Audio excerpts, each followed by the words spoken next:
செய்யலாமா வேண்டாமா என்ற நிலைமையில் கூட தள்ளப்பட்டு நாம் போகிற சூழ்நிலையும் தள்ளப்படுகிறோம். ஆனால் இதெல்லாம் மாமிசத்தில் இருக்கும் பொழுது இந்த உலகத்தில் உத்தரம் உண்டு என்று சொன்னது போல இவைகளெல்லாம் வரும். ஆனால் அழைக்கப்பட்டவன் தெரிந்து கொள்ளப்பட்ட கோல் மாத்திரம் துளிர்க்க ஆரம்பிக்கும். அதை நம்ம மறந்துடக்கூடாது.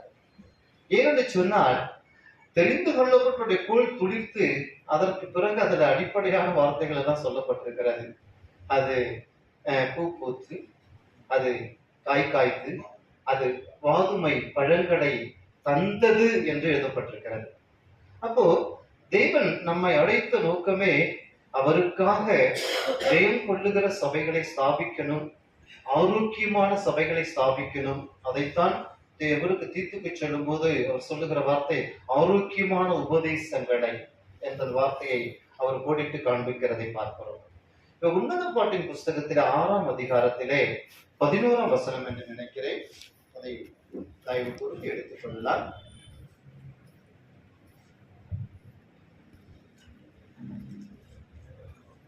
பள்ளத்தாக்கில் படுத்த கனிகளை பார்க்கவும், திராட்சை செடிகள் துளிர்விட்டு மாதுளை செடிகள் பூத்ததா என்று அறியவும் வாதுமை தோட்டத்துக்கு போனேன்.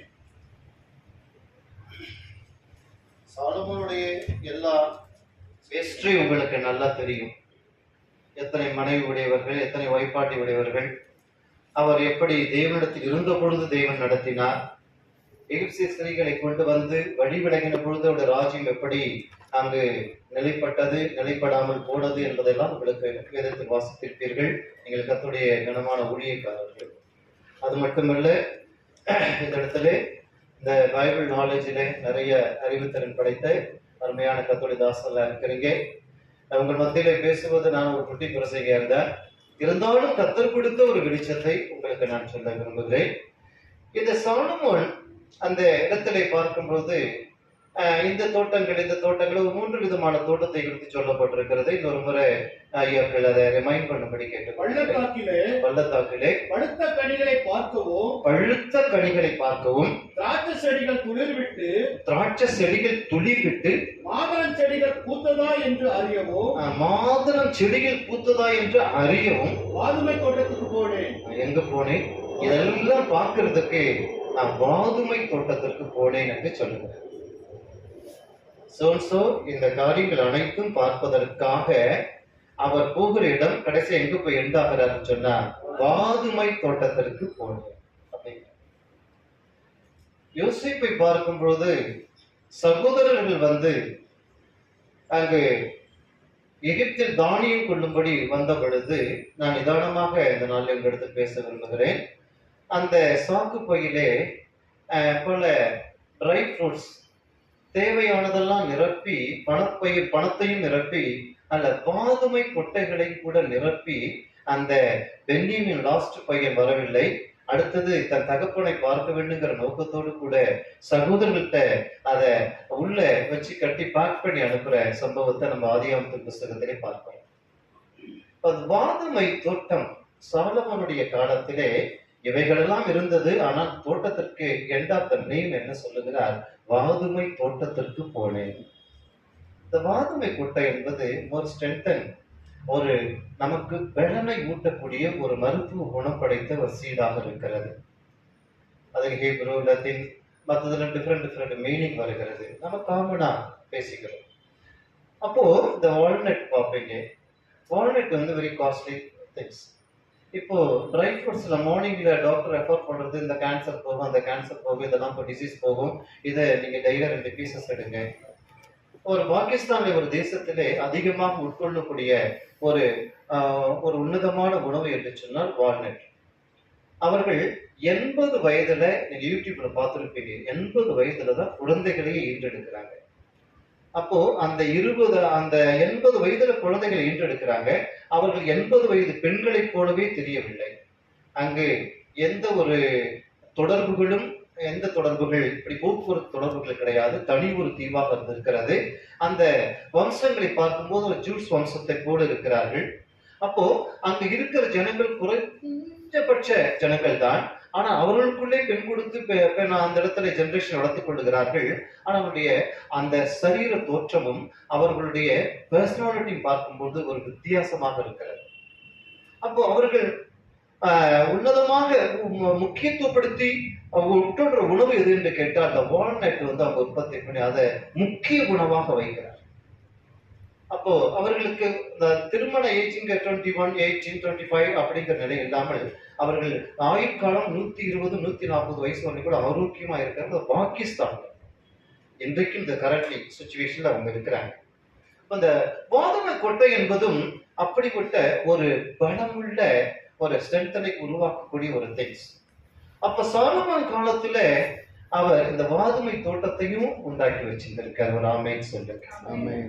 அப்போ இது எதற்கு ஒப்பனையாக இருக்கிறது என்று சொன்னால், நாம் ஆவிக்குரிய பிரகாரம் ஒப்பிட்டு பார்க்கும் பொழுது வாதுமை தோட்டம் அந்த எல்லா கனிகளை பார்த்து அங்கு போனது அது எக்ஸ்ட்ராடனரி, அந்த ஒரு தன்னுடைய பலனுக்கேற்ற ஒரு நிலையை உருவாக்கி கொள்ள வேண்டும் என்பதற்கு தான் அந்த ஒரு காரியத்தில் சாலமோன் அங்கு அதை உருவாக்கி இருக்கிறார்.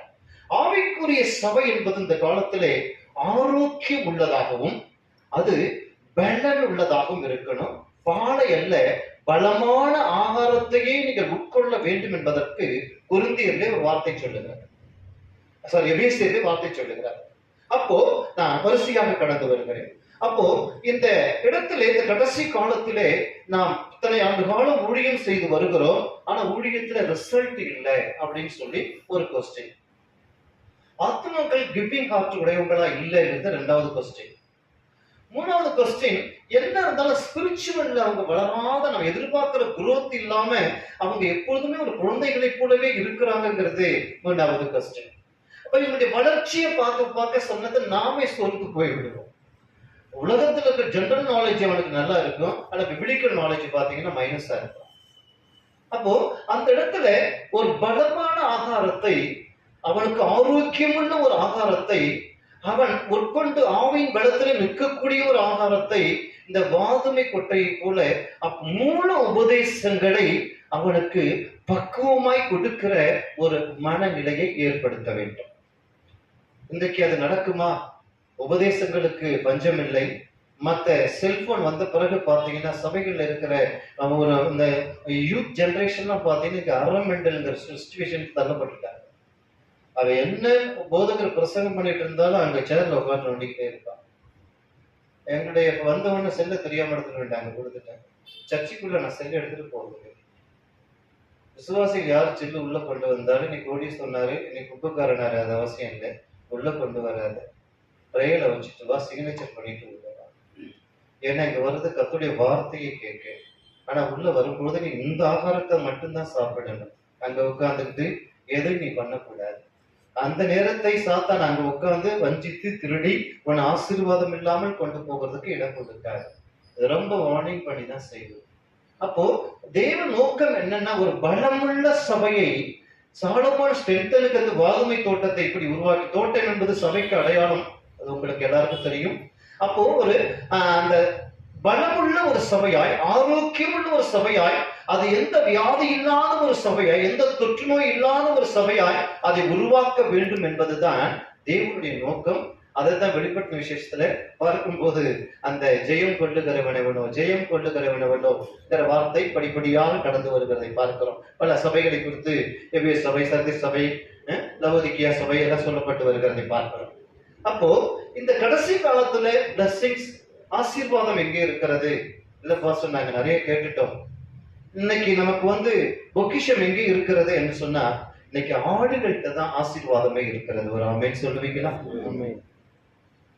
ஒரு மெய்ப்பன் ஆடுகளின் நிலைமையை அறிந்து கொண்டால், மந்தையின் மேல் கவனமாய் இருந்தால், அந்த ஆடுகள் வஸ்திரத்தையும் கடாக்கள் வயல் வாங்கத்தக்க கரையத்தையும் கொடுக்கும். அது மாத்திரமல்ல, அந்த ஆடுகள் கொடுக்கிற அந்த பிளஸிங்ஸ் உன் பிழைப்பிற்கும், வீட்டாரின் பிழைப்புக்கும், வேலைக்காரின் பிழைப்புக்கும் போதுமானபடி இருக்கும். அப்ப அந்த வார்த்தை முடிக்கிறப்ப என்ன சொல்லுது? போதுமானபடி இருக்கும் அப்படின்னு சொல்லப்பட்டிருக்கிறது. அப்போ எப்போ அந்த ஒரு நிலைமையில் சபை வரும்னு கேட்டீங்கன்னா, அது பலமுள்ள சபையாய் நாம் ஸ்ட்ரென்தன் பண்ணும் பொழுது, அதுதான் அந்த தோட்டத்திலேயே சாலமோன் பாருங்க, ஞானி, உனக்கு முன்னும் பின்னும் அப்படி ஒருவனும் இருப்பதில்லை, இருக்க போவதும் இல்லை என்று ஆண்டவர் பிராமிஸ் பண்ணார். ஆனாலும் அங்க ஒரு வாதுமை தோட்டத்தையும் அங்கு எண்ட்ல போய் கடந்து போய் அதை பார்க்கிறேன். ஏன்னா அது எனக்கு பேசிக் நீட, எனக்கு ஸ்ட்ரென்தன் நீட நிறைய கொடுக்குது அப்படிங்கிறத நல்ல ஒரு கான்செப்ட்ல உருவாக்கி, இப்ப இன்றைய காலகட்டத்துல நாம எப்படி இருக்கணும் அப்படிங்கிறதுக்கு இந்த இடத்துல சில வசனங்களை எடுத்து நாம் வாசிப்போம். ஒரு பலமுள்ள, ஒரு திடகார்த்தமான, ஆரோக்கியமான, ஒரு ஸ்ட்ரென்தனான சபையை நம்ம கட்ட ஆரம்பிச்சிட்டோம்னு கேட்டீங்கன்னா, அந்த சபையுடைய சுபாவத்தை எப்படி நம்ம பிரிச்சு வைக்கணும்னு சொன்னா அதுக்கு வசனம் உங்களுக்கு தெரியும். அந்த 1 கொரிந்தியரின் புஸ்தகம் 6ஆம் அதிகாரம், 2 கொரிந்தியரின் புஸ்தகம் 6ஆம் அதிகாரம் 17ஆம் வசனத்தை ஒருவர் வாசியுங்கள்.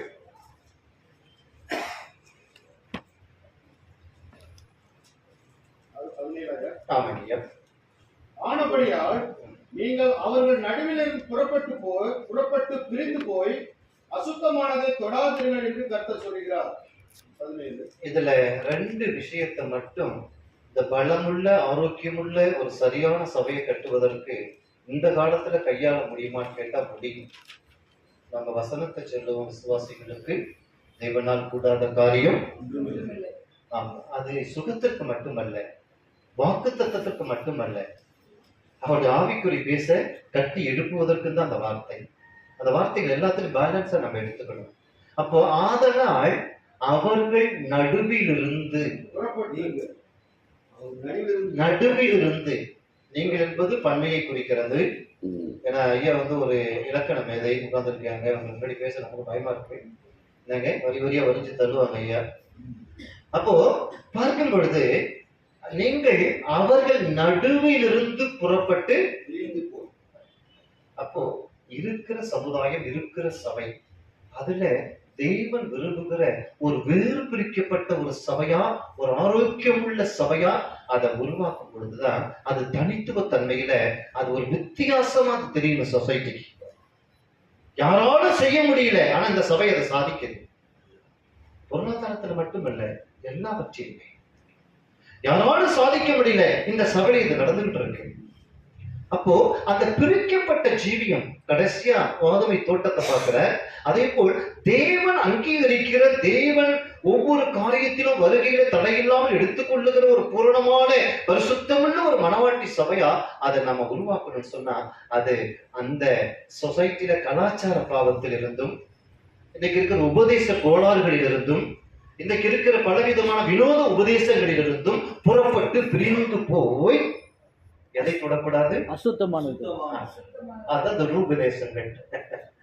திருத்துவத்திலே தெளிவில்லாமல் பேசக்கூடிய 2 ஊழியக்காரர் பார்த்தேன், தெளிவிலும் தெளிவாக. அதாவது வசனம் சொல்ற தேனிலும் தெளிந்தேனிலும் மதுரமாய் இருக்கிறது. ஒரு ஆரோக்கியம் உள்ள சபை எப்படி இருக்குன்னு கேட்டீங்கன்னா, மனவாட்டி நாவிற்கு பாலும் தேனும் இருக்கிறது. நாவில பால் என்கிற திருவசனமாகிய வசனமும், தேன் என்கிற களங்கம் இல்லாத ஞானப்பாலும் அங்கு காணப்படணும். அதுதான் ஆரோக்கியம் உள்ள சபை. இன்னைக்கு சபை வியாதி உள்ளது, நோவு உள்ளதா இருக்கிறது, அது குந்தி குந்தி எழுந்திருக்கிறது அப்படின்னா, கர்த்தருக்கு முன்னாடி நிற்கக்கூடிய தாசர்களா இன்னும் நாம ஆயத்தப்படல. எந்த ஒரு காரியமா இருந்தாலும் இஸ்ரவேல் மக்களுடைய முறுமுறுக்கு நேர கர்த்தருடைய சமூகத்தில் போய் நின்ற மோசேயை போல, கர்த்தருடைய சமூகத்தில் நின்ற தேவதாசர்களை போல நாம் நிற்கும் பொழுது இந்த ஆரோக்கியம். அப்போ அலைவது ஊழியம் அல்ல, நம்முடைய குடும்பம், பிள்ளைகள், சொசைட்டி, நமக்கு தேவைகள் இருக்கிறது. அந்த அலைவதற்கு 3 காரணம் வைத்துக் கொள்ளக்கூடிய ஒரு பிரின்சிபல் இருக்கிறது. வேலை, முக்கிய வேலை, அவசர வேலை. ஒரு ஊழியக்காரனுக்கு இந்த 3 கான்செப்ட் ரொம்ப அவசியம். அவசர வேலையை விட்டுட்டு புரோஜனம் இல்லாத வேலையில உட்கார்ந்து நேரத்தை ஸ்பெண்ட் பண்ணுவாங்க. முக்கிய வேலையை விட்டுட்டு அந்த புரோஜனம் இல்லாத நேரத்தை ஏனோ பள்ளத்தாக்கிலே வீணை பேசி நாள் கழித்து அணுகுவோம். சாலமோன் அந்த காலத்திலே பள்ளத்தாக்கில் கூட கனிகளை உற்பத்தி செய்தார். பள்ளத்தாக்கு என்பது சமமானதல்ல. இன்னைக்கு இஸ்ரேல் தேசம் பாறைகளிலே அக்ரிகல்ச்சரை வேர்ல்டு லெவல்ல சாதிச்சுக்கிட்டு இருக்கு, தேவ ஞானம். அப்போ இந்த பள்ளத்தாக்குகளிலும் கனிகளை உருவாக்கக்கூடிய ஞானம் அவரிடத்தில் இருந்தது. அப்போ எந்த சூழ்நிலையிலும் சபையில் நம் ஆசீர்வாதங்களை, தேவைகளை தேவனுக்குள்ளாக நம்ம உருவாக்க முடியும், அவங்கள்ட்ட இருந்து வாங்க முடியும் என்ற அந்த விசுவாசம் எங்க ஊழியத்துல இப்ப என்னகிட்ட அது ஆணித்தரமா இருக்கு. அதை நான் பெருமைக்காக சொல்லவில்லை. அப்போ அப்படி உருவாகக்கூடிய ஒரு பக்குவத்துல கொண்டு வரும் பொழுதுதான் அது தேவன் விரும்புகிற ஒரு ஆரோக்கியம் உள்ள அனுபவத்தில் இருக்கிறது என்று அர்த்தம். அப்போ இந்த இடத்துல நீங்கள் ஆதியாகமத்தின் புஸ்தகத்திலே ஒரு வசனத்தை எடுத்து வாசிக்கும்படி தாழ்மையோடு கேட்கிறேன். 30ஆம் அதிகாரம் 37ஆம் வசனத்தை ஒருவர் வாசி. அதான் முன்னாடி அந்த உதாரணத்தை சொன்னேன் பாருங்கள்.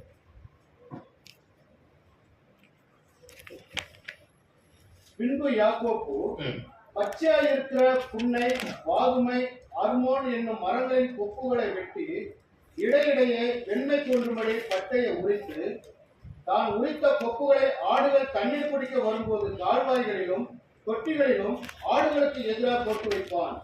ஆடுகள் தண்ணீர் கொடுக்க வரும்போது ஒளிவதுண்டு. பாருங்க, யாபானுக்கும் சம்பள பிரச்சனையில காம்படிஷன் வந்துருச்சு, பிரச்சனை வந்துகிட்டே இருந்துச்சு.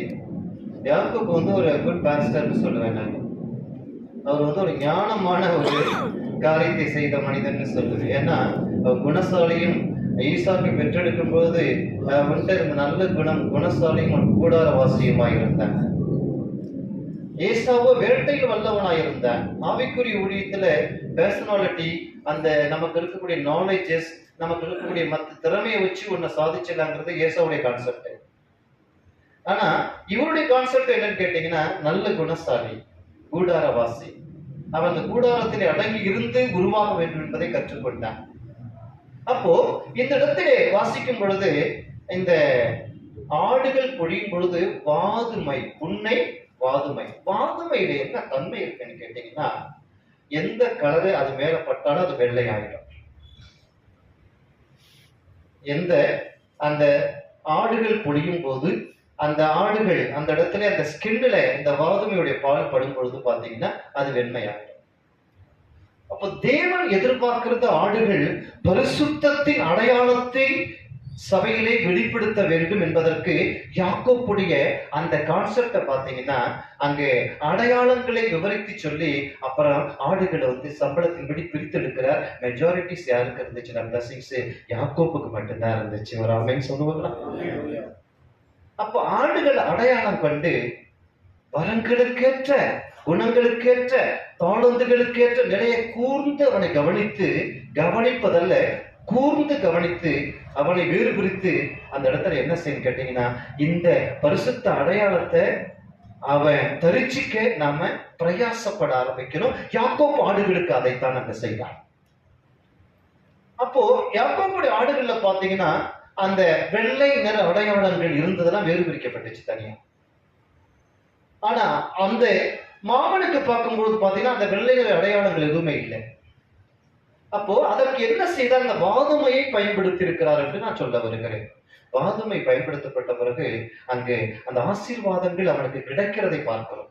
பலமான ஒரு ஆதாரத்தை சபையிலே, நீங்கள் பரிசுத்தத்தை குறித்து இந்த காலத்தில் அதிகமாய் சபையிலே பேசுவது இல்லை. The prosperity teaching, prosperity gospel, இதெல்லாம் நம்ம வேதம் சொல்ற கான்செப்ட். இவைகளெல்லாம் கூட கொடுக்கப்படுங்கிற அந்த நிபந்தனையோடு தான் ஆண்டவர் ஆசீர்வாதங்களை கொடுக்கிறவர் என்கிற அந்த ஒரு கான்செப்டை நீங்க போதகர்கள் திணிக்கிறது கிடையாது. நீங்க எவ்வளவு பெரிய போதகர்களாக இருந்தாங்க, அதுல பிரித்தெடுக்கப்பட்டவங்க இருக்காங்க. அப்போ இந்த இடத்துல அந்த அடையாளங்கள், அந்த வெண்மை அந்த ஆடு மேல் பட்ட உடனே அது வேறு பிரிக்கப்பட சம்பளத்துல பாத்தீங்கன்னா இவன் பக்கம் வருது. அதுக்குரிய பிரயாசம் யாக்கோப்புக்கு பலனை கொடுத்தது. அல்லேலூயா. அதற்கு என்ன அடையாளம்? அந்த வெண்மையின் அடையாளம். அதை கூர்ந்து கவனிச்சீங்கன்னா சொல்லப்படுது வெண்மையின் அடையாளம்.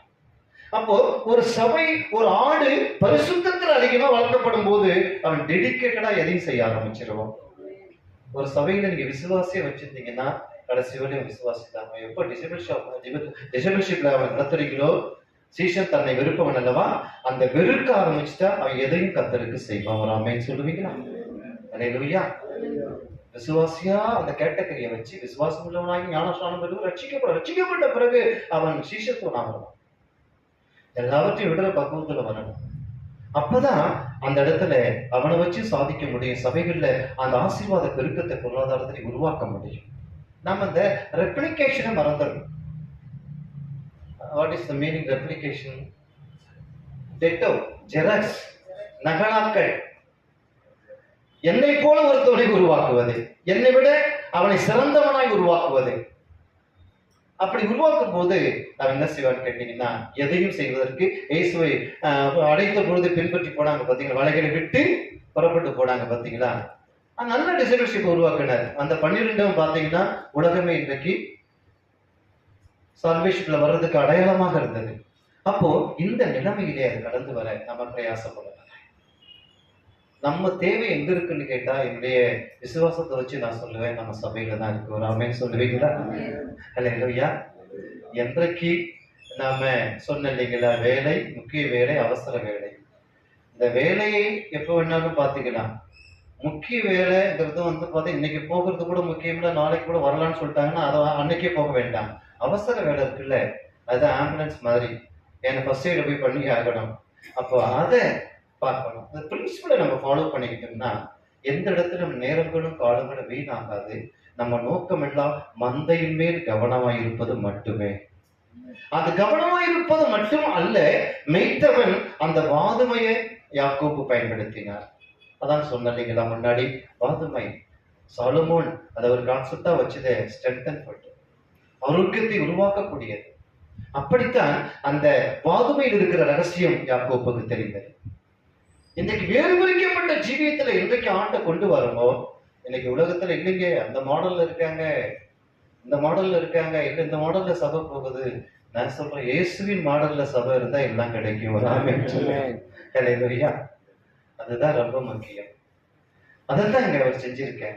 அடுத்தது ஒரு வார்த்தையை நாம அந்த செய்தியின் தலைப்பாக கொடுக்கப்பட்டது, ஆவிக்குரிய பலமுள்ள சபையை கடைசி காலத்துல நாம நிறுவனம். அதுதான் என்னுடைய கான்செப்ட். அதுலதான் யாக்கோபு இதை செஞ்சிருக்காருங்க. அடுத்தது நீங்க எடுத்து வாசித்தீங்கன்னு சொன்னா ஒரு வார்த்தை சொல்லுகிறது, அதை எடுத்து தயவு செய்து நீங்க உங்களை வாசிக்க சொல்றேன்ட்டு நீங்க வருத்தப்பட வேண்டாம். அதை வாசிக்கும்படி அன்போடு கேட்டுக்கொள்ளுகிறேன். எடுத்து இந்த ஒரு வார்த்தையை வாசிங்க. அதே ஆதியாகமத்தின் புத்தகத்தில் 43ஆம் அதிகாரத்திலே அந்த 11ஆம் வசனத்தை வாசி. அதற்கு அவர்கள், தகப்பனாக இஸ்ரவேல், அப்படியானால் ஒன்று செய்யுங்கள், இந்த தேசத்தின் உச்சிதமான வஸ்துகளில் கொஞ்சம் பிசின் தைலமும் கொஞ்சம் தேனும் கந்த வர்க்கங்களும் வெள்ளைப்போளமும் திரவிந்து கொட்டைகளும் வாதுமை கொட்டைகளும் உங்கள் சாக்குகளில் போட்டு அந்த மனிதனுக்கு காணிக்கையாக கொண்டு கொடுங்கள். அந்த மனிதனுக்கு காணிக்கையா கொண்டு போய் யோசேப்புக்கு காணிக்கையா கொண்டு போக இவங்கள்ட்ட சகோதரர்கிட்ட சொல்றாங்க.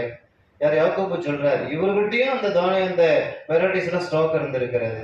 இதுல அந்த பிசின் தைலத்துக்கு ஒரு ஆவிக்குரிய அர்த்தம் உண்டு, தரவிந்து கொட்டைக்கு ஒரு ஆவிக்குரிய அர்த்தம் உண்டு, அதே போல வெள்ளை போலத்துக்கு ஒரு ஆவிக்குரிய அர்த்தம் உண்டு, அதே போல ஒவ்வொன்றுக்கும் ஆவிக்குரிய அர்த்தம் உண்டு. இந்த வாதுமை கொட்டைகளையும் அதிலே செய்யப்பட்டிருக்கிறது. அப்போ இது முக்கியத்துவமாக அங்கு கருதப்படுகிற ஒன்றாக காணப்படுகிறது. அப்போ இந்த இடத்திலே வாசிக்கும் பொழுது இங்கு நீங்க எபிரேயரின் புஸ்தகத்திலே நீங்க வாசிப்பீர்கள் என்று சொன்ன 5ஆம் அதிகாரம் என்று நினைக்கிறேன், 12ஆம் வசனத்தை ஒரு வாசிக்கும்படி கேட்டுக்கொள்ளுகிறேன். காலத்தை பார்த்தால் போதகராய் இருக்க வேண்டிய உங்களுக்கு தேவனுடைய வாக்கியங்களின் மூல உபதேசங்களை மறுபடியும் உபதேசிக்க வேண்டியதாக இருக்கிறது. நீங்கள் பலமான ஆகாரத்தை அல்ல, வாழை உண்ணத்தக்கவர்கள் ஆனீர்கள். இந்த ஒரு காரியத்தை சொல்லி ஃபீல் பண்ற ஒரு அனுபவத்தை பார்க்கிறோம் அப்போஸ்தலனாகிய பவுல். அப்ப பலமான ஆகாரத்தை அல்ல, பாலையே உண்கிறவர்களாக நாங்க என்ன செய்யறோம், அது கருத்து வேதனைப்படுறோங்கிற வார்த்தையை வெளிப்படுத்துகிறார். அந்த மூல உபதேசங்கள் சபையிலே ஸ்தாபிக்கப்படும். உபதேசங்களை என்றைக்கு ஒரு மனிதன் கட்டப்படுகிறானோ அதைத்தான் யோவான் 15 சொல்றாரு, நாங்க என் உபதேசத்தில் நிலைத்திருந்தால் மெய்யாகவே என் சீஷராய் இருப்பீர்கள். அதனாலதான் மெய்யாக அவங்க அவர் சீஷரா இருக்க முடிஞ்சது. அதனாலதான் அந்த உலகத்தை அவங்க ரீச் பண்ணாங்க. அதனாலதான் அவங்க கொஞ்ச காலத்துல அதெல்லாம் சாதிச்சாங்க. இன்னைக்கு எத்தனையோ ஆண்டுகள் ஊழியத்துல கடந்து வந்துட்டு இருக்கோம், என்னையும் சேர்த்து சொல்றேன். ஆனா உண்மையான சாதனை இன்னைக்கு யாரும் பண்ணல, இன்க்ளூடிங் நானும் பண்ணல. ஏதோ அவர் கொடுத்த கிருபையில ஓடிக்கிட்டு இருக்கும் மொழிய அந்த காலத்து ஊழியத்துடைய ஒரு அவேர்னஸ், அந்த விழிப்பு இன்னும் ஆணித்தரமா அந்த டெடிகேஷனா காணப்படுது. ஏன்னா நம்ம தேவை அதிகம் இருக்கு. நம்முடைய ஒவ்வொரு நாளும் தேவை நோக்கி ஓடிக்கொண்டிருக்கும். அந்த தேவைகள் என்பது கூலியால் எப்பொழுதுமே பாத்தீங்கன்னா அந்த சம்பளம் வாங்கும்போது நம்ம பாத்திரமானதா இருப்போம். வேலையால் கூலிக்கு பாத்திரமா இருக்கிறோம். நம்ம எங்க ஒர்க் பண்ணாலும் நம்ம கூலி ஆசீர்வாதம் தேடி வந்துடும். ஒரு கஷ்டப்படுற ஒரு ஊழியக்காரர், அறிமுகம் இல்லை, ஒரு ஐயா சொன்னாங்க, ஏதோ மறைமுகமா சில காரியங்களை தூர தேசத்துல போய் செஞ்சுட்டு வந்தோம். வீட்டுக்கு வர்றதுக்குள்ள அதோட ஆசீர்வாதத்தை 10 மடங்கு பார்த்தேன். 1 மடங்கு இல்லைங்க, 10 மடங்கு பார்த்தேன். சர்ப்ரைஸா இருந்துச்சு. ஒரு நாளும் செய்யாத ஒரு கடின உள்ளம் எனக்கு காணிக்க அனுப்பினது. இப்போ இங்க இரக்கம் பெறுகிற பாக்கியவான்கள் அவர்கள் இரக்கம் பெறுவார்கள். அப்போ இந்த இடத்துல அந்த 3 உபதேசங்களை சரியாக சபையில நம்ம ஸ்தாபிச்சுக்கிட்டா, இப்போ அந்த பேக்கேஜ்ல எது போகுதுங்க? அந்த வாதம கொட்டை போகுது. அவர் வந்து சன்னுன்னு அவருக்கு தெரியாது. அதனால அது தானியம் கொள்ளும்படி போயிட்டு சொல்லும் பொழுது பேக் பண்றாங்க.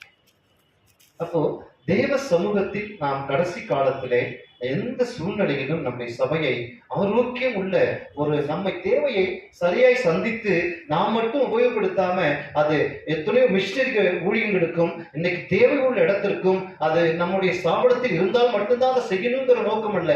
எங்க தேவை இருக்கிறதோ, உண்மை இருக்கிறதோ, உண்மையான ஊழியம் இருக்கிறதோ அங்கெல்லாம் பகிர்ந்து கொண்டிருக்கிற ஒரு சூழ்நிலை நம்ம சபையில வறுமையில் இருக்கும் போதே கற்றுக்கிட்டோம்னா அது வளர ஆரம்பிச்சிடும். ஒரு அம்மை சொல்லுவீங்களா?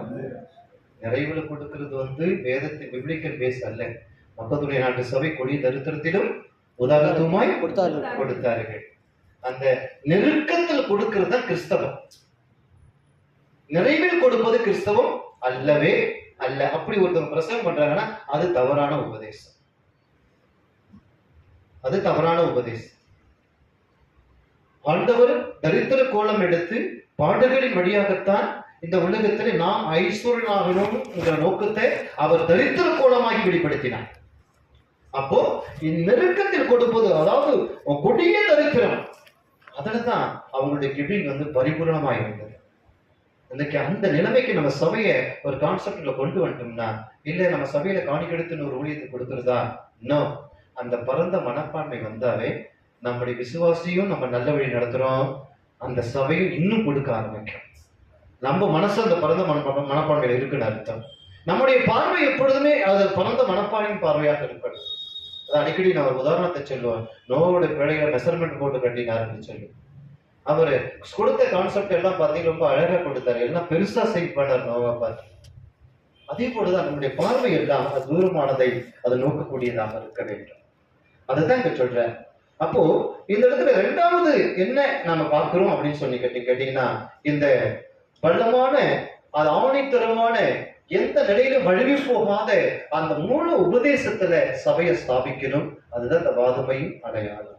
அல்லேலூயா. அதான் இங்க சொல்றேன். அந்த பேக்கேஜ் இப்படி பண்ணுப்பா அப்படின்னு சொல்றேன்.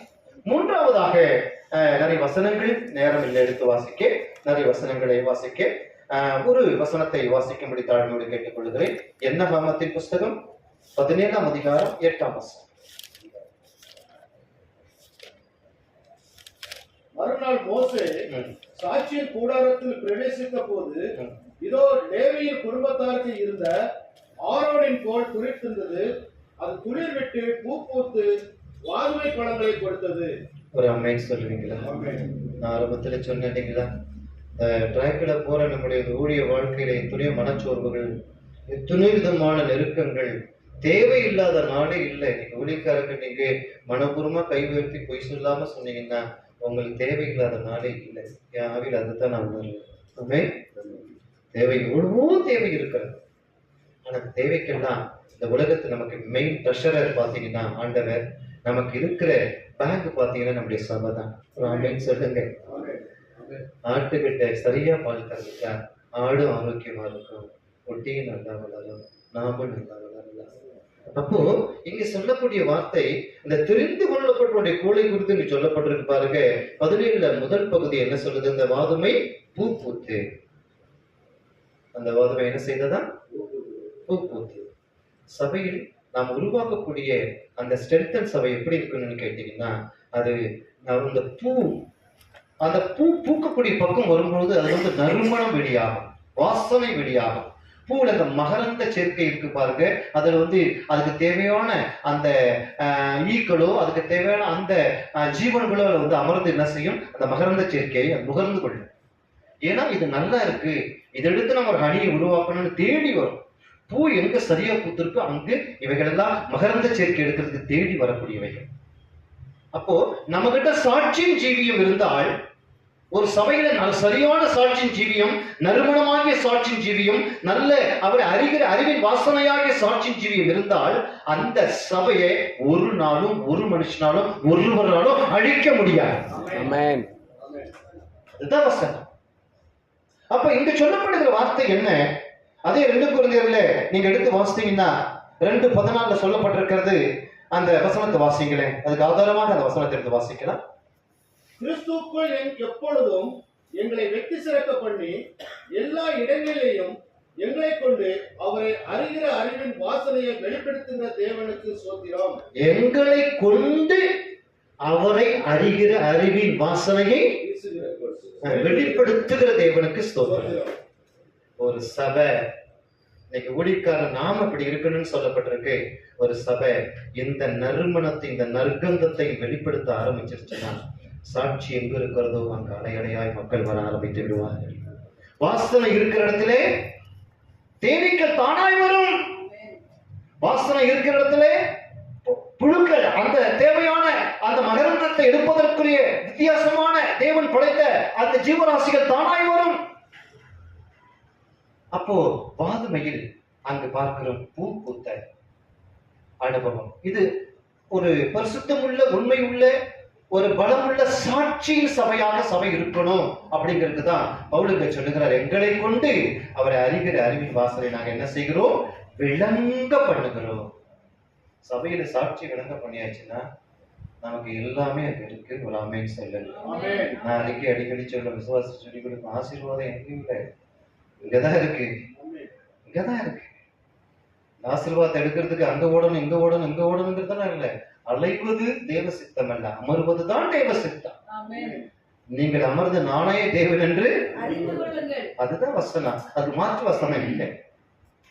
இந்த பிரின்சிபலை நம்ம ஃபாலோ பண்றதுல சில நேரங்கள்ல தேவை நெருக்கம் வரும்போது சோர்ந்து போயிடும். விசுவாசிக்கிறவன் பதற, நமக்கு தேவைன்னா அமர்ந்துட்டோம்னா நமக்கு தேடி வரணும். ஒரு ஆமென் சொல்லுங்க. அல்லேலூயா. இயேசு இருந்த இடத்துக்கு தான் 5 அப்பம் 2 மீன் வந்துச்சு. ஒழிய 5 அப்பம் 2 மீன் இவர் தேடி போயிட்டு எங்கேயாவது ஒரு கிராமத்துல வாங்கிட்டு வாங்க அப்படின்னு அவரு சொல்லல. அவங்கதான் பேசிக்கிட்டாங்க. 200 பணத்துக்கு எங்க போய் வாங்கலாம், இல்லை இவ்வளவு ஆகுமே அப்படிங்கிறத சொல்லிட்டாங்க. ஆனா அங்க சிறுவன் கையில இருக்கிறத கண்டுபிடிச்சு கொண்டு வந்த பிறகு அமர்ந்த இடத்துல ஆசீர்வாதம் குரோத் ஆனது.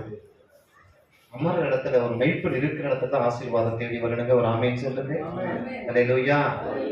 நாம எத்தனை இன்னைக்கு சுனாமி நிதியை கூட மற்ற நிதியை கூட சில நேரங்களில் சில உதவிகள் நமக்கு இறக்கப்பட்டு செய்யறவங்க தப்புன்னு சொல்ல வரேன். ஆனா அவர்கள் நமக்கு நிரந்தர ஸ்பான்சர் அல்ல.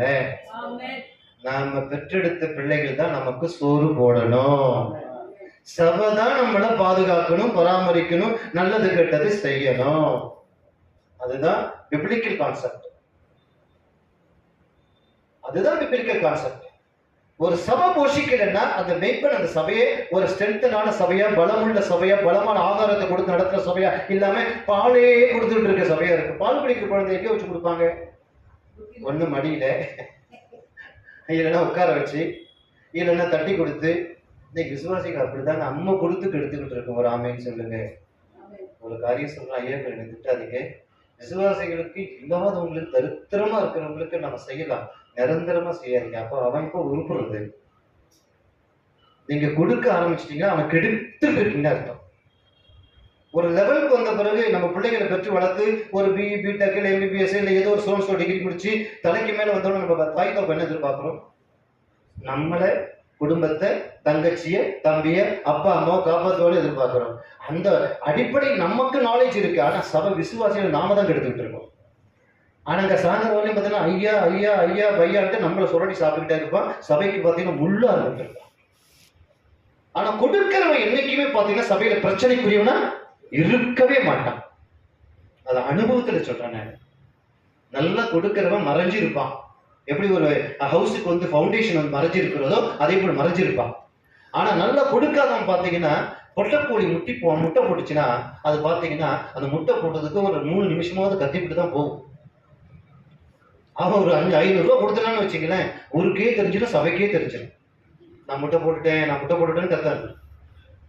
அப்படிப்பட்ட அனுபவம் இருக்கக்கூடாது. அப்ப அதை நம்ம தான் கெடுத்துக்கிட்டு இருக்கோம் இந்த காலகட்டத்துல. எத்தனை காலம் இருக்கட்டும், சூழ்நிலை மாறி போச்சு பாஸ்டர், எல்லாம் பாத்தீங்கன்னா ட்ரெண்ட் மாறி போச்சு பாஸ்டர், நிறைய இடத்துல காம்படிஷன் வந்து போச்சு பாஸ்டர், கீரை கடைக்கு எழுத்தரை போட்டா பாஸ்டர், தெரிந்து கொள்ளப்பட்ட கோல் வந்து பூ பூத்து அது வாசனை கொடுக்கணும். அல்லேலூயா. அதான் வேதம் சொல்லுகிற வார்த்தை. ஆபிரகாம் கர்த்தர் அழைத்த பொழுது வனாந்தரத்தை நோக்கி தான் போய் சொன்னார்.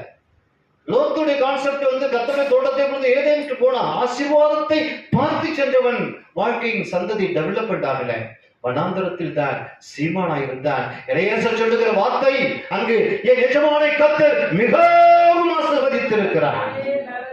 வனாந்தரம் எந்த இடத்துல சபை கட்டுங்க, கர்த்தருடைய அந்த தெரிந்து கொள்ளப்பட்ட கோலா நீங்க இருந்தீங்கன்னா அந்த பூ அதுல தானா பூக்க ஆரம்பிச்சிடும். அல்லேலூயா. அந்த அனுபவத்துல கடந்து வரும். எனக்கு தெரிஞ்சு சொல்லியிருக்கேன் நினைக்கிறேன், ஐயா ஒரு முறை ஒரு சபைக்கு அழைச்சாங்க. போ ஆண்டவர் எனக்கு ஊழியத்தை அழைச்சி சொன்னாரு, நீ உயிருள்ள நாளாகவும் எந்த கிறிஸ்தவ வீட்டு படியேறி காணிக்க கேட்கக்கூடாதுன்னாரு. அந்த பொருத்தனையை வந்து அன்னைக்கு எடுத்துக்கிட்டேன். நான் போனதெல்லாம் புறஜாதி மக்கள் மத்தியில வந்தேன். என் ஊழியத்துடைய அழைக்கப்பட்ட ஊழியத்து நிலைமைகள்னு பரிதாபப்படுவீங்க, ரொம்ப பரிதாபப்படுவீங்க.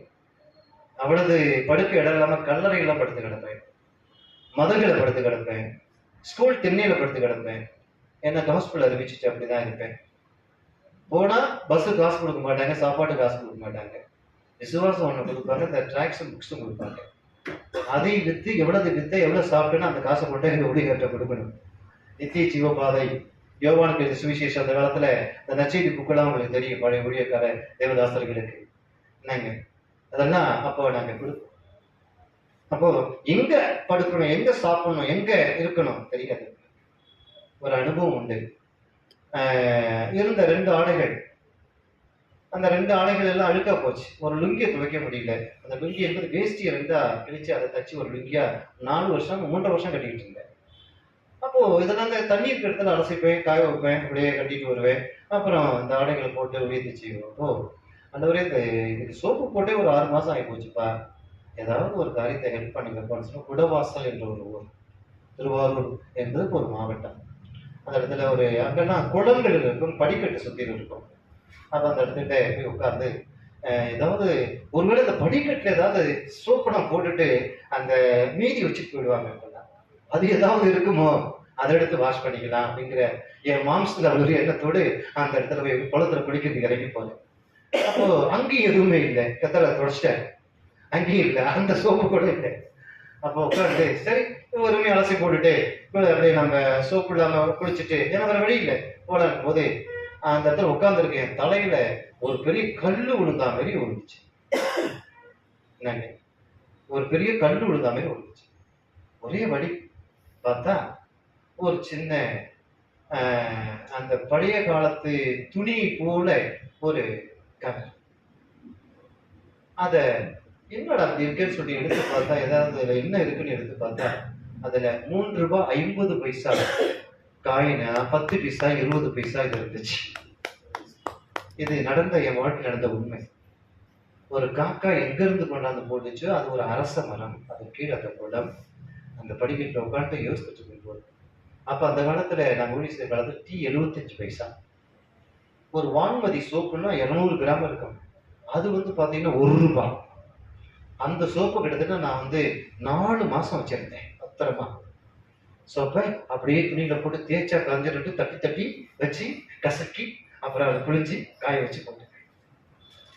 இன்னைக்கு இருக்கிற துணிமணிகள் ஆண்டவர் கொடுக்கறது பஞ்சம் இல்லை சொல்றாங்க. அப்போ ஏன் இதை நான் ஓப்பனா சொல்றேன்னா, கர்த்தர் நடத்தின விதங்கள். அப்போ அந்த 1 ரூபாய் 75 பைசா போயிடுச்சுங்க, பாக்கி 2 ரூபாய் பத்திரமா வச்சிருந்தேன். அப்போ அந்த 2 ரூபாயை பாத்தீங்கன்னா கிட்டத்தட்ட 1 வாரம் வச்சு அதை நான் மேனேஜ் பண்ணிட்டேன். அப்போ அந்த நேரத்துல என் தேவை என்னதென்று என்பதை ஒரு காக்காவுக்கு ஆண்டவர் கட்டளையிட்டதை நினைச்சு பார்த்த பொழுது அது பல கோடி ரூபாய்க்கு அது சமமானது. கர்த்தர் தம்முடைய பிள்ளைகளை எந்த இடத்துல வைத்தும் அவர் போஷிக்கவோ கனப்படுத்தவோ அவர் வல்லவர் என்பதை நான் வாழ்க்கையில ருசித்து இருக்கிறேன்.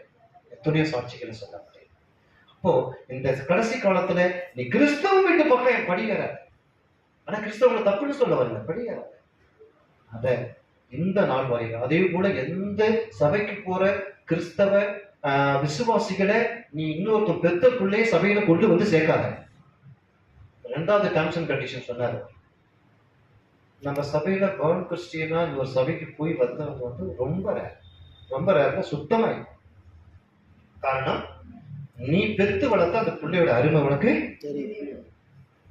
இன்னொருத்தவன் இங்க வர்றான்னு கேட்டா அதுக்கு ஒரு பழமொழி இருக்குங்க, தாய்கிட்டயே அவன் தவிடு அடிக்க முடியல, சித்திக்கிட்ட இரும்படிப்பானா? புரியுதா அர்த்தம் உங்களுக்கு? தாய் என்னைக்குமே ஹார்டர் பண்ண வைக்க மாட்டா பிள்ளைய, இந்த தவிடு அடிக்கான்னு சொல்லுவா பக்குவத்துக்கு. அங்கே அவனால முடியல, அந்த போதவனே தாயை குறை சொல்லிட்டு வர்றவன் இங்க நிப்பானா? கடினமான உபதேசம் நிப்பானா? நிக்க மாட்டான். இன்னைக்கு அப்படியும் நீ அங்கீகரிக்க கூடாது. ஆண்டவர் அறியாத ஜனங்கள் தான் சபைக்கு அந்த ஃபர்ஸ்ட் ஜெனரேஷன் தான் இன்னைக்கு ஊழியர்களை தாங்குகிறது. ஒரு அம்மா இருக்காங்க, மாதந்தோறும் நகை போடுவாங்க. நீங்க என்ன நம்பாதீங்க, அவங்க போட்டுக்க மாட்டாங்க, உண்டியில போடுவாங்க. அவங்க ஆசீர்வதிக்கப்பட்டு நல்லா வளர்ந்துட்டாங்க. நகை போட போட ஒரு அற்புதம் நடக்குது. அவங்க வீட்டுக்காரர் மோதல் எடுப்பாரு, 1 மாசம் உண்டியில எங்கன்னு கேட்பாரு. உனக்கு என்ன அதை பத்தி? தருமபுரி பாஷையில் பேசுவாங்க. உனக்கு என்ன அதை பத்தி? அவர் ஆஃபா. சமீபத்தில் ஒரு சேருக்கு அறிவிச்சு, ஒரு 200 சேருக்கு 300 சேருக்கு அறிவிச்சு, 100 சேருக்கு ஒரு நகை படம் அப்படியே கண்டினியூவா செய்வாங்க. ஏமா ஒரு நாள் கூப்பிட்டு சந்தேகமாச்சு, வீட்டுக்கார சண்டைக்கு வந்துருக்கூடாது, ஏமா அப்படி பண்றேன்? எனக்கு அது இல்லை, கரெக்டா சொல்றாரு, நான் செய்யறேன், நீங்க அமைதியா இருக்கணும். அப்போ வெள்ளியும் பொண்ணும் யாருடையது? என் பிள்ளைகள் இன்னைக்கு நான் அந்த டெடிகேஷன்ல தான் வளர்த்துருக்கேன், அதுல தான் வளர்த்துருக்கேன். மூத்த பொண்ணுக்கு அந்த டெடிகேஷன் வளர்க்கும்போது இப்ப சமீபத்துல ஒரு அலைன்ஸ் தேடி வந்துச்சு. 20 அலைன்ஸ் ஒரு அலைன்ஸ் ஆண்டவர் இதை கான்டாக்ட் பண்ணி சொன்னாரு. அவங்களே கான்டாக்ட் பண்ணாங்க. அவங்க சொன்ன வார்த்தை, என்னுடைய பையன் 7 ஆண்டு காலம் ஒரு நகை போடாத பொண்ணுக்காக காத்திருந்தான் அப்படின்னு. அதனால போட்டிருக்கவங்களுக்கு நான் தப்பு சொல்ல வரல. அந்த டெடிகேஷன்ல இருக்கும் போது கர்த்தர் அதை கனப்படுத்தக்கூடியவர் என்பதை மட்டும் சொல்றேன். அது உண்மை. எந்த டவுரியும் எங்களுக்கு வேண்டாம், பொண்ணை மட்டும் கொடுத்தா போதும் அப்படின்னு. இல்லையா, டவுரி கொடுக்குறோம், கொடுக்கல, பொண்ணுக்கு நான் செய்யறது நாங்க செய்யணும். ஆனாலும் உங்க டெடிகேஷன் நான் பாராட்டுறேன். அந்த தம்பி ஊழியத்துல நல்ல குடும்பமே நல்ல ஒரு ஊழியத்தை செய்யும். அப்போ அந்த நாங்க எதிர்பார்த்து காத்திருந்ததுக்கும் அவர்கள் எதிர்பார்த்ததுக்கும் அந்த இணைப்பை தேவன் கொடுத்து பாருங்க. அந்த ஆவிக்கு ஏற்ற பிரகாரம், அந்த அர்ப்பணிப்புக்கு ஏற்ற பிரகாரம் நம்மள ஒரு நாளும் கர்த்தர் ஊழியத்தில் அழைத்த தேவன் வெட்கப்படுத்த மாட்டாங்க. அழைத்தவர் உண்மை உள்ளவர், வேதம் தெளிவாக சொல்லுகிறது, அப்படியே செய்வார். மாற மாட்டார், ஒரு நாள் மாற மாட்டார். இன்னும் ஒரு வார்த்தை சொல்லி எனக்கு கொடுக்கப்பட்ட டைம் முடிச்சு நினைக்கிறேன். இன்னொரு வார்த்தையை சொல்லி முடிக்கிறேன், எடுத்து வாசிங்க. அதே நீங்க ஆதிகாமத்தின் புஸ்தகம், அந்த என்னாகமத்தின் புஸ்தகம் 17ஆம் அதிகாரம் 8ஆம் வசனத்துல 2வது வார்த்தையை வாசிங்க. ஆரோனின் கோல் துளிர்த்தது, அது துளிர் விட்டு பூ பூத்தது, ஆறுமை பழங்களை கொடுத்தது. இந்த துளிர் விட்டு பூ பூத்தது, இந்த துளிர் என்பது எதற்கு அடையாளம்? வளர்ச்சி உள்ள ஒரு ஜீவியத்திற்கு அடையாளம். செழிப்பு, அந்த வளர்ச்சியின் சிக்னலாக அது காணப்படுகிறது.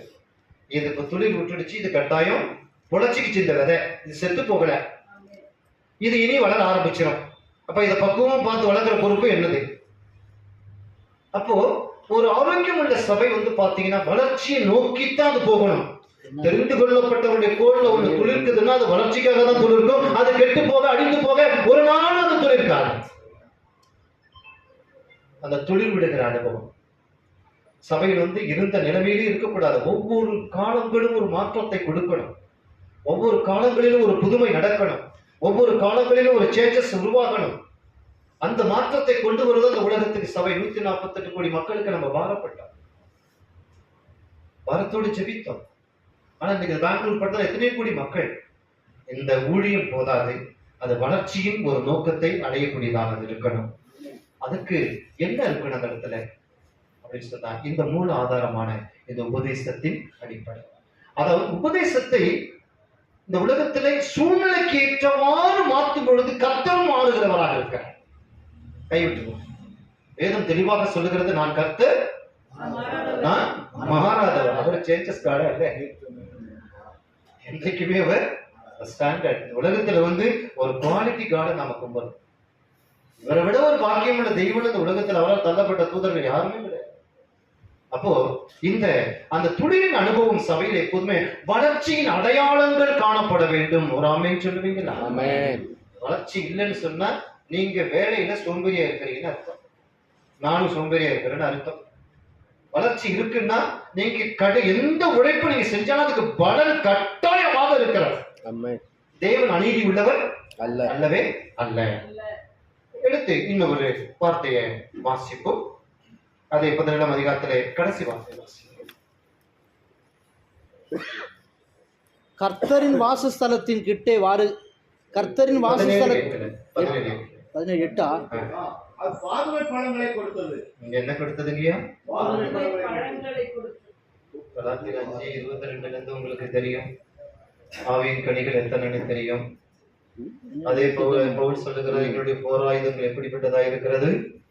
அரண்களை நிர்மூலமாக்குறதுக்கு தேவ பலனுள்ளதாய் இருக்கிறது.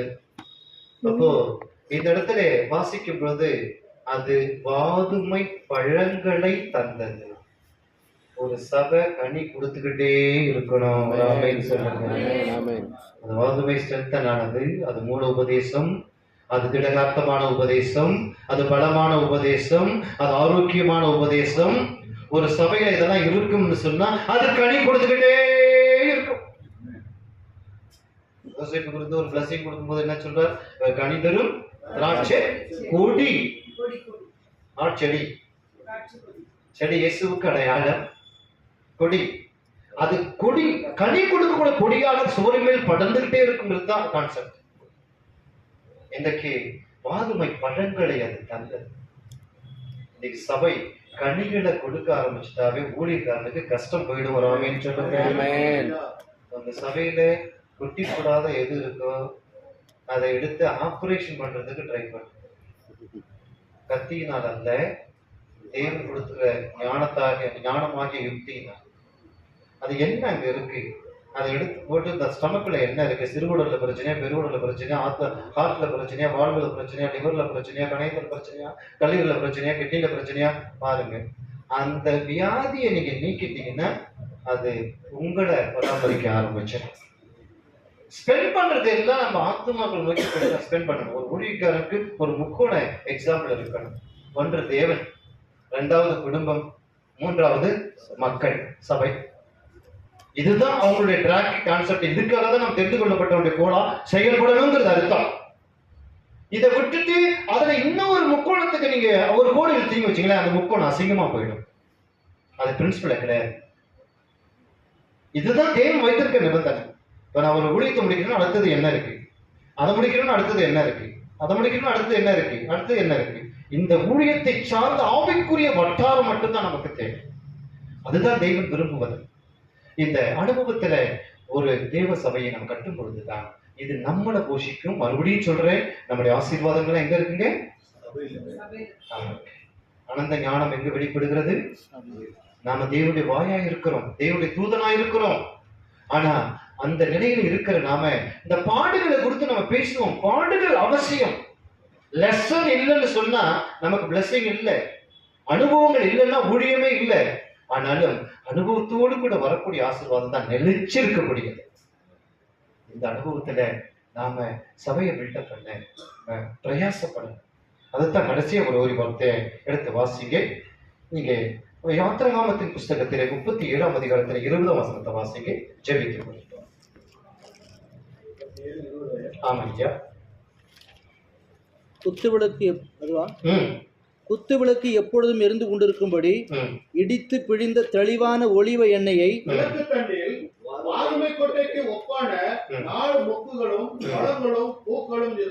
விளக்கு தண்டுல அந்த ஆசரிப்பு கூடாரத்திலே அதை செய்து அங்கு வைக்க சொல்லும் பொழுது அந்த இடத்துல விளக்கு தண்டிலே எதை கம்பேர் பண்ணி பேசுறாங்க? விளக்கு தண்டிலே, விளக்கிலே அல்ல, விளக்கு தண்டிலே. அது வந்து ஒரு பில்லருக்கு அடையாளம். அப்ப அங்க எத்தனை வாதுமை மொக்கு இருந்தது? 4 மொக்கு. கிழக்கு, மேற்கு, தெற்கு, வடக்கு. நம்முடைய சுவிசேஷம், நம்முடைய ஊழியமும் அந்த 4 திசையும் பரந்த நோக்கத்தோடு கூட இருக்கணும். அந்த பரந்த நோக்கத்தோடு கூட செயல்படணும். அந்த விளக்கு தண்டு என்பது சபையில் இருக்கிற அந்த அஸ்திவாரமாய் நிலைத்திருக்கக்கூடிய தெளிவான ஜெபிக்கிற அந்த ஆத்துமாக்களுக்கு அடையாளம். அதுதான் வெளிப்படுத்தல அங்க வச்சு. இதெல்லாம் அந்த வாதுமை ஃபார்முலாவை அங்க சொல்ற. இங்கு வந்து பலத்து கிடைத்தது. அந்த ஆசிரியப்பு கூடாரத்தில் அதை செய்ய சொல்லும் பொழுது சொல்ற அந்த இந்த ஃபார்முலாவை அந்த விளக்கு தண்டுல 4 திசையில வைன்னு சொல்ற. அப்போ அந்த தண்டு ஸ்ட்ரென்தன் ஆகணும். அதுக்கு ஃபார்முலா தான் இந்த 4 மூணு கிழக்கு, மேற்கு, தெற்கு, வடக்கு 4 திசையில அதை வைன்னு சொல்ற. இன்றைக்கு நம்ம விசுவாசிகளை நல்ல ஸ்ட்ரென்தனா நிற்கக்கூடிய நிலையில் உருவாக்கக்கூடிய தெய்வ ஊழியக்காரங்களா நம்ம விடப்படணும். ஆமென் சொல்லுவோம். அதுக்கு அடுத்த வசனம் சொல்லுது பாருங்க. அதே 25ஆம் அதிகாரம், இது 34ஆம் வசனம். 5:34.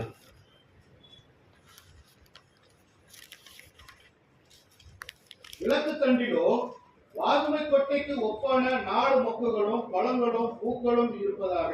பாருங்க, இங்கே 3ம் சேருது. இந்த விளக்கு தண்டில் எது சேருதுங்க? ஒன்று வாதுமை கொட்டை, அடுத்தது மொக்கு, அடுத்தது பழங்கள், அடுத்தது பூக்கள்.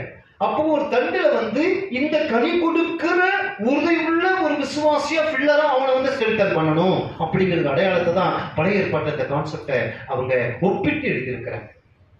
நாம இது வந்து ஆசிரியர் கூடாரத்துடைய நோக்கத்துல வாசிப்போம். ஆனா அவருடைய நிலைமை ஏன் இதெல்லாம் இப்படி கம்பேர் பண்ணியிருக்காங்க, லிங்க் பண்ணியிருக்காங்க அப்படின்னா, இந்த நிலைமையிலே ஒரு ஆசிரியப்பு கூடாரத்தில் ஒரு சபையின் விசுவாசி இந்த அனுபவத்திலே அவன் ஆசிரியப்பு கூடாரத்தில் இருக்க வேண்டும் என்பதற்காக. இதே ஒரே ஒரு வசனத்தை வாசிங்க. அதே யாத்திராகமத்தின் புத்தகம் 25ஆம் அதிகாரம் 33ஆம் வசனத்தை வாசிங்க. ஒவ்வொரு கிளையிலே வாதுமை கொட்டைக்கு ஒப்பான 3 மொக்குகளும் ஒரு பழமும் ஒரு பூவும் இருப்பதாக. ஒரு ஆமென் சொல்லுங்க. இந்த 3 மொக்கு, ஒரு பழம், ஒரு பூ எதை குறித்து தெரியுமா? இந்த 3 மொக்கு என்பது திரித்துவத்துக்கு அடையாளம். ஒரு பூ என்பது இந்த உலகத்தின் நறுமணமாய் வந்து மரித்த இயேசுவுக்கு அடையாளம். அடுத்தது இன்னொன்று என்ன சொல்லப்படுறது? பழம். அது இந்த உலகத்துக்கு அந்த கனியை தந்த பிதாவுக்கு அடையாளம். அதாங்க சொல்லப்பட்டிருக்கு. இது எங்க இருந்தது? இது விளக்கு மேல இருந்தது, விளக்கு தண்டுல இருந்துச்சா? அந்த வார்த்தை என்ன சொல்லுது? ஒவ்வொரு கிளையிலே, அந்த கிளைகளில் வளர்ந்து வருகிற சபைகளிலே இந்த அனுபவத்துலதான் அந்த மக்களை கட்டணும், அந்த ஜெனரேஷனை கட்டணும், அதை உருவாக்கணும் அப்படிங்கிற கான்செப்டை தெளிவா கொடுத்துட்டோம்னா ஆசீர்வாதம் கீழே நின்று அவங்க நமக்கு தசம்பாகம் கொடுக்கணும். ஒரு ஆமென் சொல்லுங்க. ஆமென். ஹல்லேலூயா.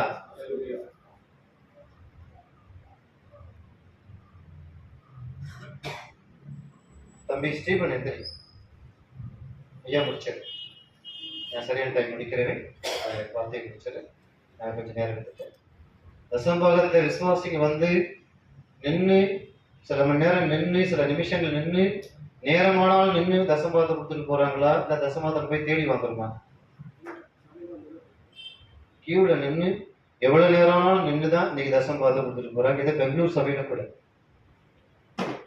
ஏன்னா அது ஊழியக்காரன் கைக்கு வரணும், அதன் மூலம் பிளஸ் பண்ணப்படணும். ஏன்னா எல்லாவற்றையும் மெல்கி சேதேக்கு ஆபிரகாம் தசம்பாகத்தை செலுத்தினார். அந்த கான்செப்டை கொண்டு வந்துட்டா நம்ம பிரயாசத்துக்கு பலன் எங்க இருக்கு? நான் மறுபடியும் சொல்றேன், ஆடுகிட்ட தான் இருக்கு, மந்தையில தான் இருக்கு, சபையில தான் இருக்கு. ஒரு அப்படின்னு சொல்றேன் இருக்கார். தம்பி ஆட்டோ ஓட்டுறாங்க, குட் டிரான்ஸ்லேட்டர், சபையில அருமையான ஒரு டிரான்ஸ்லேட்டர்.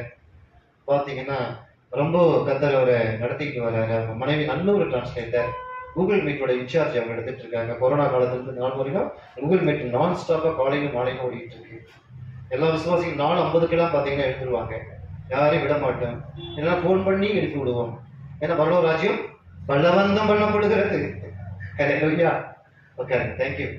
அப்போ அப்படி இந்த ஆசீர்வாதங்களை தேவனும் தேவனுடைய கரத்திலும் பெற்றுக்கொள்ள சொன்னா சபையில தான் அது இருக்கு. அதை கண்டுபிடிக்க தெரியாம தான் இன்னைக்கு நம்ம எந்த சூழ்நிலையிலும் அப்படியே சோர்ந்து போறோம், வேதனைப்படுறோம்.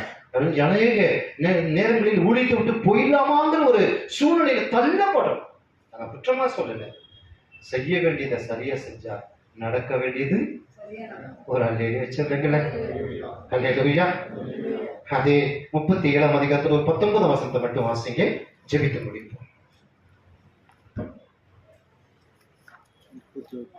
ஒவ்வொரு கிளையிலே வாதுமை கொட்டைக்கு ஒப்பான 3 மொக்குகளும் ஒரு பழமும் ஒரு பூவும் இருந்தது. இந்த அடையாளத்தை சொல்லிட்டாங்க. 20 வசனத்தை வாசிங்க. விளக்கு தண்டில் வாதுமை கொட்டைக்கு ஒப்பான 4 மொக்குகளும் பழங்களும் பூக்களும் இருந்தது. இது பழங்களும் பூக்களும் பன்மைக்கு அடையாளமாக வெளிப்படுகிறதை பார்க்கிறோம். இந்த இடத்துல இந்த விளக்கு தண்டில 4 மொக்கு, அடுத்தது பழங்கள், அடுத்தது பூக்கள். நறுமணத்தை வெளிப்படுத்தக்கூடிய விசுவாசிகள், சாட்சிகளை வெளிப்படுத்தக்கூடிய விசுவாசிகள், கனிகளை கொடுக்கிற விசுவாசிகள், அந்த 4 திசையிலிருந்து கர்த்தருக்கு சேரக்கூடிய விசுவாசிகளா தேவராஜ்யத்தை கட்டி அந்த பரந்த மனப்பான்மையோடு எழுப்பணுங்கிறது தான் தேவ சித்தம். மறுபடியும் சொல்லுகிறேன், ஆசீர்வாதம் என்பது கர்த்தர் நமக்கு நம் சபையிலேயே வைத்திருக்கிறார். கர்த்தர் வார்த்தையின்படி நம்மை ஆசீர்வதித்து நடத்துவாராக. கடத்த போய் தாசர்களுக்கு ஒப்புக் கொடுக்கிறேன், அவர்கள் நடத்துவார்.